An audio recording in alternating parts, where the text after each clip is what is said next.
biblical origin of the Arab-Jewish conflict will shock you. Imagine a family feud so deep it shapes nations. A story of two brothers whose rivalry echoes in the streets of Jerusalem today. I'm Amira, a historian from this ancient city, and I've spent years wondering, why are Jews and Arabs so often at war? Tonight, in my cozy study, I'm diving into a 4,000-year-old tale that holds the answer, not just in politics or land, but in a family torn apart by love, faith, and a divine promise.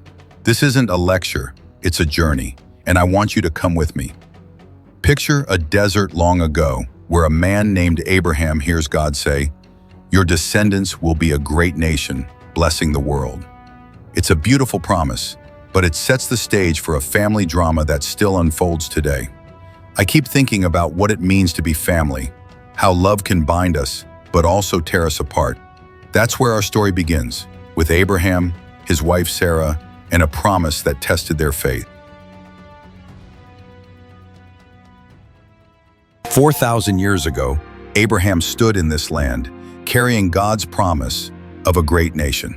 But there was a catch. His wife Sarah couldn't have children. I can feel Sarah's heartbreak, her fear that she's failed her husband, her God. In her time, a woman's worth was tied to motherhood, and Sarah's barrenness was a wound that never healed. Desperate, she turned to a custom of her day, giving her Egyptian servant Hagar to Abraham to bear a child. Hagar became pregnant with Ishmael, and suddenly the family splintered. Sarah felt diminished, Hagar felt scorned, and tension boiled over. Hagar fled into the desert, pregnant and alone. I can't imagine her fear, lost in that vast emptiness. But an angel appeared, promising that Ishmael would father a great nation, a people fierce and free. The Bible calls him a wild donkey of a man, not an insult, but a symbol of untamed spirit, destined for both greatness and conflict. Many believe Ishmael became the ancestor of the Arab peoples, his legacy woven into their resilience and pride. Years later, a miracle changed everything. Sarah, at 90, gave birth to Isaac, a child born not of human effort, but of divine promise. I picture Sarah's laughter, not just of joy, but of disbelief, when she named him Isaac, meaning he laughs. Isaac was chosen for a sacred covenant, a bond with God that defines the Jewish people. But two sons meant one question: who inherits Abraham's legacy? Sarah, fierce in her love for Isaac, demanded that Hagar and Ishmael be sent away. I see Abraham's anguish, his heart breaking as he gave them bread and water and watched them vanish into the desert. It's a moment so human. Parents torn between their children, making impossible choices. For me, this story isn't just ancient history. It's a mirror to today's Middle East. Isaac and Ishmael, Jew and Arab, are like brothers fighting over a shared home, each claiming the right to call it theirs.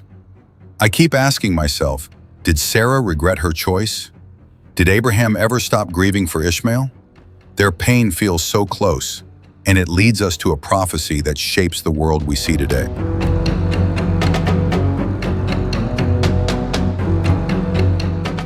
The Bible's prophecy about Ishmael, that he'd live in conflict with others and among his own, feels eerily real.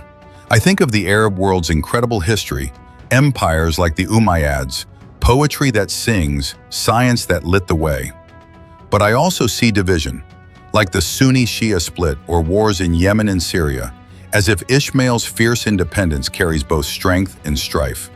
For Isaac's descendants, the Jewish people, the covenant is their anchor, the reason they returned to this land in 1948 to build Israel.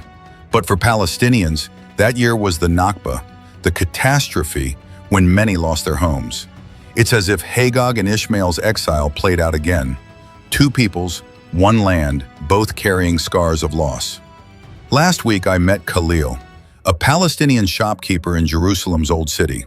His spice stall smells of cumin and hope, but his stories of his grandfather fleeing in '48 broke my heart.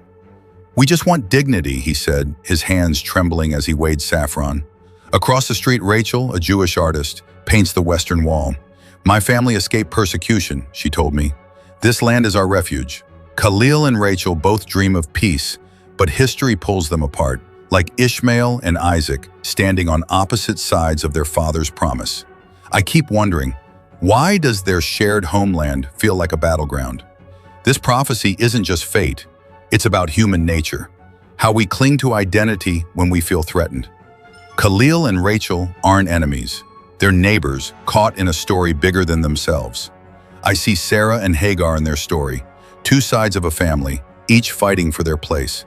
But this conflict isn't just about land, it's about something deeper, something sacred, and it takes us to the heart of Jerusalem.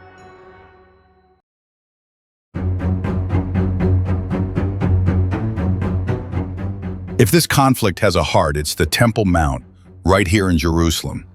For Jews, it's where their ancient temple stood, where Abraham prepared to offer Isaac. For Muslims, it's the Haram al-Sharif, where Muhammad ascended to heaven. One stone, two truths, and a fight to prove whose story is right. I've stood at the Western Wall, or the Barak Wall to Muslims, feeling the weight of centuries in its stones. It's not just a wall, it's a symbol of whose God, whose history prevails. Both faiths claim Abraham, but tell his story differently. In Islam, Ishmael, not Isaac, is the son Abraham nearly sacrificed, making him the spiritual heir. As a historian, I see this as a clash of narratives. Whoever tells the story holds the power. I felt this clash in Hebron, at the tomb of the patriarchs, where Abraham, Isaac, and Ishmael are buried. The site is split. Jews pray on one side, Muslims on the other, with soldiers in between. I met Aisha, a Muslim grandmother, whispering prayers for her grandchildren. Nearby, David, a Jewish settler, prayed for his family's safety. Their devotion was so similar, yet a wall divided them. It was like seeing Isaac and Ishmael, each claiming their father's legacy. I left Hebron with a heavy heart, wondering, if Abraham's children share so much, why are they divided? But then I found a moment in the Bible that gave me hope, a moment when these brothers came together.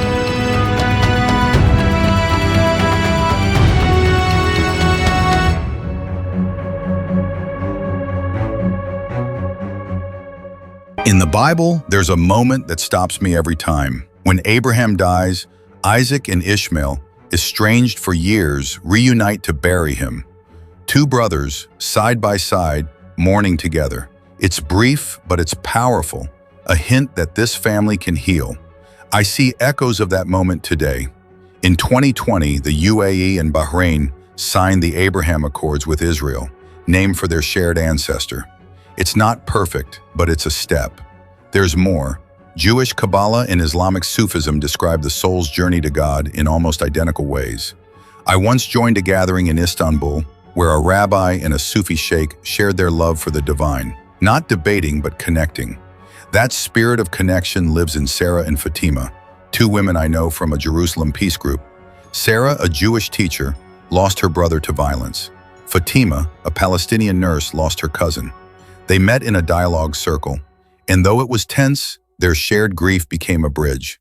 Now, they teach Jewish and Arab kids to resolve conflicts through stories. We're not erasing our past, Fatima told me, but we're writing a new future. Sarah and Fatima are like Isaac and Ishmael at that burial, choosing unity over division. Their story shows that peace isn't about agreeing on everything. It's about seeing each other's humanity. I think that's what Abraham would want for his children. This hope for peace isn't just a dream, it's a challenge, and it's one that another perspective from Christianity brings into focus.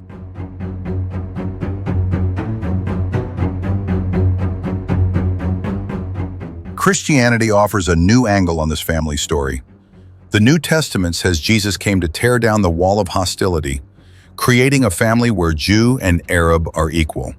It's tied to prophecies of a Prince of Peace who unites nations. I'm not Christian, but I feel the power in this idea. Peace through shared humanity, not tribalism. It's a radical call to love your enemy, and it's not easy. When bombs fall or families grieve, it feels impossible. But history shows it's not. South Africa healed after apartheid. Germany and France rebuilt after war. If they could, why not here?